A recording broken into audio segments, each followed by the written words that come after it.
Hello everyone, welcome back to our channel VCA with Manu. मैं हूं Manisha Yadav and जो है हमारा आज का जो टॉपिक है वेब डिज़ाइनिंग का, that was your website design. देखो, इससे पिछली वीडियो में जो है हमने प्लान कर लिया था कि किस टाइप से जो है आप एक वेबसाइट को डिज़ाइन कर सकते हो और हमें क्या क्या चीज़ें जो हैं देखनी होती है। ठीक है, किन किन चीज़ों को हमें पॉइंट आउट जो होता है, जो भी पॉइंट्स होते हैं हमारे, जो भी गुड वेबसाइट को डेवलप करने से पहले वो सारी चीज़ें प्लान कर ली थी। Now the time is to design कैसे करें। जब भी आप कोई भी अच्छी वेबसाइट डिज़ाइन करते हो या फिर कोई भी चीज़ डिज़ाइन करते हो तो उसके लिए जो भी आपके पास चीज़ें होती हैं उनको एक सीरीज़ में यानी कि अकाउंट के थ्रू जो है आप लगाओगे, ताकि जो भी आपकी पर्पज़ है ऑडियंस के, मतलब आपकी जो भी पर्पज़ था इन्फॉर्मेशन कन्वे करने का ऑडियंस तक, वो क्लियर हो सके। नाउ तो देखो, ये आप देखो, ये डायग्राम देखो, आपको और भी अच्छे से समझ में आएगा।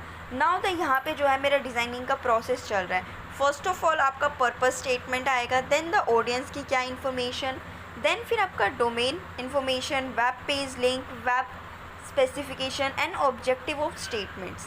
नाउ तो देखो, इसके अंदर एक चीज़ नोट करने वाली ये है कि जब भी अगर आप इसको ध्यान से अगर देखोगे इस डायग्राम को, तो कुछ एरोज जो हैं वो प्रोसेस के अंदर की तरफ पॉइंट आउट हुए हैं एंड कुछ चीज़ें जो हैं वो आउटर, यानी कि देखो जो हमारा वेब लिंक है वो आउटसाइड है। बिकॉज जो भी वेब लिंक होगा किसी भी पेज का वो आउटसाइड इसलिए है बिकॉज एक वेब पेज क्रिएट हो गया, देन नेक्स्ट वेब पेज पे जाने के लिए हमारे पास एक उसी फर्स्ट वेब पेज के ऊपर एक लिंक होगी। नाउ तो वो जो लिंक होगी तब उस पर आप क्लिक करोगे, देन जो है आप अपने दूसरे वेब पेज के पास पहुंच जाओगे। तो इसलिए जो है ये वेब पेज की जो एरो है ये आउटसाइड एरो है। Now the purpose of statement, देखो जो हमारी पर्पज़ ऑफ स्टेटमेंट है ना, वो उसका दो रीज़न है। हमारे जो भी हम वेबसाइट डिज़ाइन कर रहे हैं उसका पर्पज़ ये है कि फ़र्स्ट ऑफ ऑल हम अपनी ऑडियंस को एक इन्फॉर्मेशन प्रोवाइड करा सकें, देन द ऑब्जेक्टिव स्टेटमेंट्स, यानी कि क्या ऑब्जेक्टिव्स भी हम उसके थ्रू उनको प्रोवाइड करा रहे हैं। नाउ ये इन सारी चीज़ों से मिलकर क्या बनेगा हमारा डिज़ाइन प्रोसेस। नाउ द हमारा सर्वर्स, देखो डोमेन इन्फॉर्मेशंस भी प्रोवाइड कराएंगे, नाउ द वेब स्पेसिफिकेशंस भी उनको हम प्रोवाइड कराएंगे। जब भी हम कोई एक वेबसाइट डिज़ाइन करते हैं ना, तो ये सारी चीज़ें हम प्रोवाइड कराते हैं। नाउ द देखो basic day to day example ले लो। अगर आप जो है एक फॉर्म डिज़ाइन कर रहे हो, फॉर्म छोड़ो, फॉर्म कॉम्प्लिकेटेड हो जाएगा, आप एक ड्रेस डिज़ाइन कर रहे हो, तो आप जब ड्रेस डिज़ाइन कर रहे हो तो आपको फर्स्ट ऑफ ऑल आप ड्रेस का मटेरियल लेके आओगे। नाउ द मटेरियल आपके पास आ गया, इसके बाद आप उसकी लेस, स्टिचिंग, उसके डिज़ाइंस एंड देन क्या क्या चीज़ें उसके अंदर यूज़ होने वाली हैं, क्या स्कर्ट्स लगेंगी, क्या पैचेस लगेंगी, वो सारी चीज़ें आप उसको लेकर आओगे। ठीक है, तो कुछ इस टाइप से जो हमारी वेबसाइट पे वो डिज़ाइन होती है। तो ड्रेस का देखो, ड्रेस बनाने का भी एक पर्टिकुलर पर्पज़ है कि आप किसी ओकेज़न के लिए ड्रेस क्रिएट कर रहे हो। नाउ वेबसाइट भी एक पर्पज़फुल है कि आप किसी पर्टिकुलर इन्फॉर्मेशन प्रोवाइड कराने के लिए, यानी कि एक सर्विस प्रोवाइड कराने के लिए एक वेबसाइट को आप डिज़ाइन कर रहे हो, जिसके थ्रू जो है आप यूज़र्स की या क्लाइंट्स की हेल्प कर सकते हो। एक सक्सेसफुल वेबसाइट को बनाने के लिए या फिर उस चीज़ को, किसी भी वेबसाइट को सक्सेसफुल बनाने के लिए हमारी जितने भी एलिमेंट्स थे ना डायग्राम के अंदर, वो सारे एलिमेंट्स जो हैं अच्छे से प्रॉपरली वर्क करने चाहिए। अगर एक भी एलिमेंट अच्छे से वर्क नहीं करेगा, वीक पड़ गया, तो वहीं पे जो है आपकी जो वेबसाइट की जो रैंकिंग होगी ना, वो जो है वो डाउन होने लगेगी। तो इसीलिए देखो, कोई भी वेबसाइट डिज़ाइन करने से पहले कि गुड डिज़ाइन फीचर्स, तो हमें क्या करना चाहिए कि उसके जो गुड डिज़ाइन फीचर्स हैं उन चीज़ों को देख लेना चाहिए, यानी उन चीज़ों को कंसीडर करके चलना चाहिए जब भी हम कोई चीज़ डिज़ाइन कर रहे हैं। तो वो डिज़ाइन जो हमारे माइंड के अंदर एक रफ़ डिज़ाइन या ब्लूप्रिंट बोल लो, वो चलते रहना चाहिए। देखो फर्स्ट चीज़ जो है इसके अंदर है वो टेक्स्ट, जो कि बहुत ही इंपॉर्टेंट है। जब भी आप कोई कंटेंट लिखते हो तो वो सारा जो है आप टेक्स्ट के फॉर्म में लिखते हो।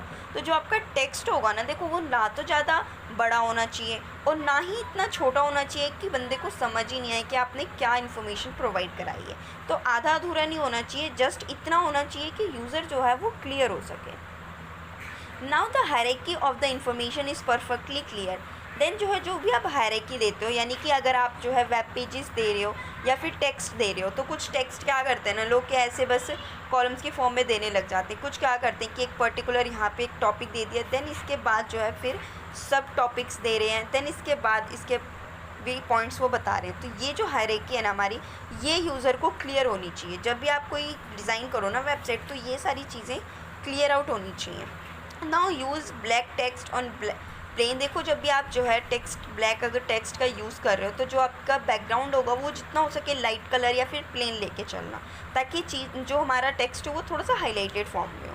Now use high contrast background, तो एक हाई कॉन्ट्रास्ट बैकग्राउंड भी यूज़ करना। Next one is your navigation.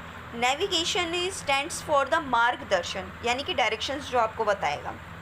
तो नेविगेशन बटन के अंदर जो भी हमारे बटन्स होते हैं, बार्स होते हैं, तो वो जो है इजीली अंडरस्टैंडेबल होने चाहिए यूज़र को, बिकॉज आप कोई भी चीज़ डेवलप कर रहे हो, देखो विजुअलाइज फॉर्म में आप जो है उसको बोल के नहीं बता सकते हो, तो आप जो भी रिप्रेजेंट करोगे ना वो रिटन फॉर्म में ही होगा, या फिर आप ऑडियोज़ भी अटैच कर सकते हो, बट जितना हो सकता है ना, देखो ऑडियोज़ इतनी अटैच नहीं होती है जितना कि आप टेक्स्ट को लिख के एंड ग्राफिक्स फॉर्म में रिप्रेजेंट करते हो। A large site has a index और मैप। अगर कोई लार्ज वेबसाइट है, यानी कि अगर मान लो कि 2-4 पन्नों की वेब पेज अगर वेबसाइट है आपकी, तो ठीक है, उसके अंदर मैप की ज़्यादा ज़रूरत नहीं पड़ती है।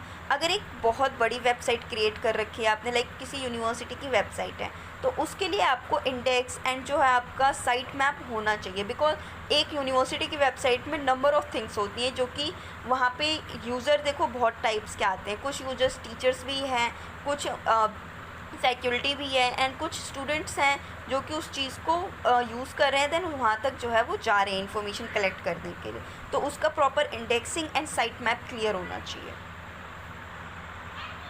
Now the third one is your links. देखो जो भी आप लिंक्स प्रोवाइड करा रहे हो वो जो है लिंक्स को एक कोऑर्डिनेट कलर एंड पेज पे होना चाहिए। लाइक अगर आपका जो है वाइट पेज आपने बैकग्राउंड में ले रखा है, तो आपकी जो लिंक्स होंगी ना वो मोस्ट ऑफ द टाइम जो है वो ब्लू कलर की होती हैं, तो वो चीज़ जो है आपको मैच करके चलनी है। अगर आप कोई कॉन्ट्रास्ट बैकग्राउंड ले रहे हो या फिर कुछ कलरफुल बैकग्राउंड ले रहे हो, तो उसके अकॉर्डिंग जो है आपका जो लिंक का कलर होगा उसके अकॉर्डिंग आप चेंज भी कर सकते हो। Now the links are underlined so they are clear to visitor. देखो जो भी आप लिंक्स प्रोवाइड करा रहे हो या फिर कुछ इंपॉर्टेंट लाइंस बोल रहे हो कि जो कि हाईलाइटेड होना चाहिए, बाकी टेक्स्ट यूज़र पढ़े ना पढ़े बट वो लाइन उसको पढ़नी चाहिए, तो उसके लिए क्या करना है, आपको जस्ट जो भी टेक्स्ट होगा उसको अंडरलाइन करना है, ताकि जो यूज़र होगा, विजिटर होगा, उसकी नज़र वहाँ तक जाए, ठीक है, वहाँ तक पढ़े। Now the graphics. देखो ग्राफिक्स जो है बहुत ही इंपॉर्टेंट रोल प्ले करता है, बिकॉज जितना हम टेक्स्ट नहीं पढ़ते हैं किसी वेबसाइट पे जाके, उतना हम ग्राफिक्स को देखते हैं। तो आपका जो ग्राफिक्स है ना वो ऐसा होना चाहिए कि ज़्यादा से ज़्यादा अंडरस्टैंडेबल होना चाहिए, देख के समझ में आ जाए कि ओके ये यूनिवर्सिटी वेबसाइट है, देन ये बोलना चाहती है।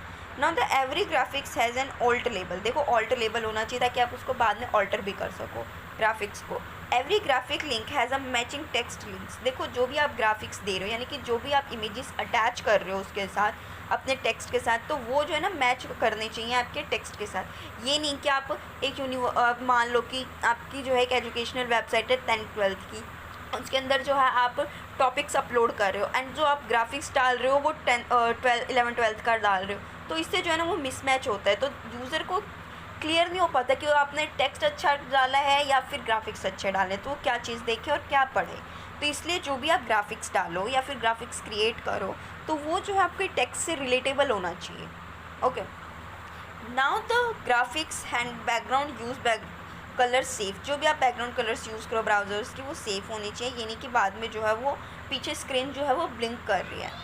Animated graphics turn off by themselves. जो भी एनिमेटेड ग्राफिक्स यानी कि जो भी आपकी वीडियोस हैं वो जो है ऑटोमेटिकली जो है, एक तो वीडियो होती है, देखो एक तो जब हम उस पर एक्शन करते हैं यानी कि जब हम ऑन करते हैं तब होती है, कुछ होती है ऑटोमेटिक होती है, लाइक अगर आप स्क्रॉल कर रहे हो तो वो ऑटोमेटिकली प्ले होती है, तो वो ऑटोमेटिकली जब प्ले हो रही है ना तो वो देमसेल्फ ऑफ भी होनी चाहिए। ओके, तो उस चीज़ का भी आपको थोड़ा सा ध्यान रखना है। General design. देखो जनरल डिज़ाइन के अंदर जस्ट ये है कि क्विक डाउनलोड। अगर आपने कोई PDF फाइल डाली है या फिर आप अगर यूज़र जो है आपका वेबसाइट जो है शेयर करना चाहता है किसी को, तो वो इजीली शेयर कर सके, यानी कि जो उसकी MBs वगैरह होती है ना वो थोड़ी कम रखना, ठीक है, जिसकी वजह से उसको डाउनलोड करने में ज़्यादा प्रॉब्लम्स क्रिएट ना हो। Home page should be fit 800 and 600 pixel space. जो भी हमारा होम पेज होगा ना वो इसी पिक्सल के अराउंड होना चाहिए, एंड जो बाकी वेब पेजेस होंगे ना वो भी इसके सिमिलर होने चाहिए। Every web page in the website looks like it's belong to the same site. And जो भी देखो कई बार ऐसा होता है ना कि कुछ लोग क्या करते हैं, वेबसाइट डिज़ाइन करते हैं, आगे के 2-3 पन्ने जैसे होम पेज और उसके बाद के पेजेस तो मैच करते हैं, पर जैसे 3rd-4th पेज पे जाते हो ना तो अनवांटेड चीज़ें होती हैं जो कि यूज़र्स के काम की नहीं होती हैं। लाइक वो वहाँ पे जाके ना पूरा का पूरा टेक्स्ट ही चेंज कर देते हैं। आगे से वो जो है एक फूड वेबसाइट है तो फूड के बारे रिलेटेड बता रहे हैं, देन आगे जाते जाते जो है वो फिर कुछ और ही बताने लग जाते हैं। एजुकेशन ले लो, एजुकेशंस घुसा देते हैं उसके अंदर, पॉलिटिक्स घुसा देते हैं। तो ऐसा नहीं करना है। अगर आपने एक वेबसाइट क्रिएट करी है तो एक पर्टिकुलर, अगर आपने फूड की वेबसाइट देखो अगर आप क्रिएट कर रहे हो तो आप उस फूड की वेबसाइट को ही आगे कंसीडर करके चलो। बीच में अगर आप ऐसे चेंजेस करते हो ना तो फिर आगे चल के आपको बहुत प्रॉब्लम होगी, क्योंकि जो आपके विजिटर्स होंगे ना वो एज अ फ्रॉड आपको जो है वो कंसिस्ट करेंगे। बिकॉज अब एक पेज आपका ठीक है, एक पेज रिलेटेड है फूड से, 2 पेज रिलेटेड है, देन यूज़र आगे फर्दर अगर आपकी वेब पेजेस तक रीच कर रहे हैं तो वहाँ पे अगर जाके चेंजेस आ रहे हैं ना तो वो चेंजेस जो हैं वो नहीं कर भाई। अगर वो एक चीज़ पढ़ता हुआ आ रहा है कि भाई फूड से रिलेटेड है, देन इसके बाद अगर आप कुछ और डालते हो अपनी वेबसाइट पे ना तो वो एक अच्छा वे नहीं है, एक गुड वे नहीं है। अगर एक अच्छा वे नहीं प्रोवाइड कराओगे, यानी कि जो यूज़र की रिक्वायरमेंट है अगर आप उस चीज़ को फुलफ़िल नहीं कर पा रहे हो तो देखो एक वेबसाइट का कोई बेनिफिट नहीं है। तो उस चीज़ को भी थोड़ा सा ध्यान में रखना है। Now the principles of web design, देखो कुछ प्रिंसिपल्स होते हैं वेब डिज़ाइन के अंदर जो कि हमें कंसीडर करने पड़ते हैं। इन चीज़ों को मैंने जो है डिफ़ाइन नहीं किया है, बिकॉज देखो अब तक हम इतना पढ़ चुके हैं कि आप इनको ईज़िली डिफ़ाइन कर सकते हो। ईज़ी टू रीड, देखो जो भी आप कंटेंट डाल रहे हो उसके अंदर वो ईज़िली रीड होना चाहिए, रीडेबल होना चाहिए यूज़र को। क्योंकि देखो जो भी आप टेक्स्ट डाल रहे हो वो एक इतना होना चाहिए कि आप वो जो है टेक्स्ट अंडरस्टैंडेबल हो यूज़र को। नाउ द टेक्स्ट इतना भी शॉर्ट नहीं होना चाहिए कि बंदे को दिखे ही ना, जूम करना पड़े बार बार। तो एक कॉमन बेस लेके चलना, जो भी आप लेके चलो, ठीक है। नाउ तो देखो जो भी आप उसके अंदर अंडरलाइंस कर रहे हो, ऐसा नहीं है कि आप पूरी की पूरी जो है टेक्स्ट को ही अंडरलाइन कर दो। नो, जो प्रॉपर डेफिनेशंस हैं, कुछ कुछ हाईलाइटेड पॉइंट्स होते हैं उनको हाईलाइट करो। एंड जो आपके सब हेडिंग्स हैं उनको प्रॉपरली जो है एक सीक्वेंस में लेके चलो। ये नहीं कुछ सेंटर्स कर दिए, कुछ बिहाइंड, कुछ अलाइन कर दिए। तो ये सारी चीज़ें देखो एक अच्छा इम्पैक्ट प्रोवाइड नहीं कराती है। बिकॉज एक पूरा का पूरा एक तरीका होता है किसी भी चीज़ को रिप्रेजेंट करने का, और जो आपकी एक वेबसाइट होती है ना वो पूरी आपकी रिप्रेजेंटेबिलिटी शो करती है वहाँ पे। So the easy to find, and जो है ईज़िली फाइंड होना चाहिए। लाइक अगर आपने कुछ टॉपिक्स डाले हैं और उनसे रिलेटेड कुछ वेब लिंक्स भी आपने उसके अंदर अटैच करी हैं तो वो जो है ईज़िली वर्क करनी चाहिए। ऐसा नहीं है कि आपने लिंक अटैच कर दी और वो वर्क ही नहीं कर रही है। Now the layout and designs are consistency, देखो जो भी आप लेआउट इसके अंदर ले रहे हो, लाइक अगर आप एक लीनियर लेआउट ले रहे हो तो जो है वो जो लेआउट है वो कंसिस्टेंट होना चाहिए। ऐसा नहीं है कि लेआउट आपने स्टार्टिंग से ले लिया, ठीक है, इसके बाद जो आप हायरार्की ऐड कर रहे हो, देन इसके बाद लीनियर कर रहे हो। कॉम्बिनेशनल आप ले सकते हो बट इतना ज़्यादा भी कंबाइन नहीं करना है कि बंदा कंफ्यूज ही हो जाए।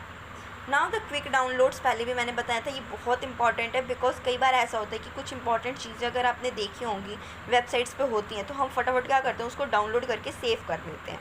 तो ये सारी चीज़ें देखो बहुत ही मायने रखती हैं एक वेबसाइट के लिए। Now the updated informations, like जो भी इन्फॉर्मेशन आप अपलोड कर रहे हो ना तो वो डे टू डे लाइफ जो है वो अपडेटेड होना चाहिए।